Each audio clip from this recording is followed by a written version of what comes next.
Dans un rapport de septembre, une mission sénatoriale propose 30 mesures pour lutter contre les pénuries de médicaments en France. En attendant, beaucoup de patients vont se fournir de l'autre côté des frontières, en Andorre par exemple. Geoffrey Berg, Pascal Dussol. Dans les pharmacies françaises, les clients ont parfois du mal à trouver ce qu'il leur faut.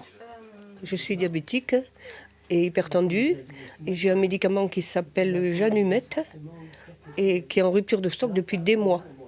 Donc ça fait plusieurs fois qu'on change. On essaie de trouver un remplaçant. Antibiotiques, vaccins, anticancéreux, la pénurie touche tous les types de traitements. Les médicaments contre le diabète, l'hypertension, mais aussi l'aspirine et certaines pilules contraceptives sont principalement concernés. Alors tous les jours, on a une liste de plus en plus longue de manquants fabricants.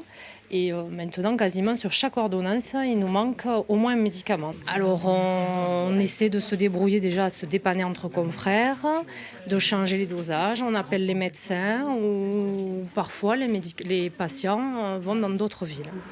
Dans d'autres villes, voire dans d'autres pays.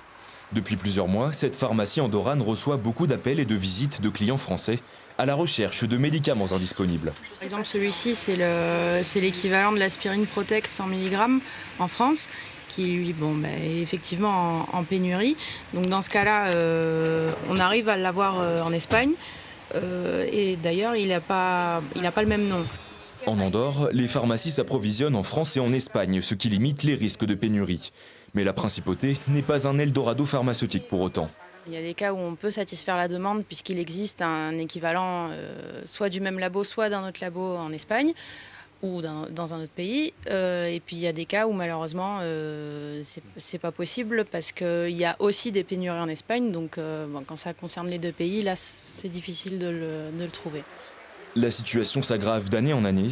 Selon l'Agence nationale de sécurité du médicament, 530 références ont été en rupture de stock en France en 2017.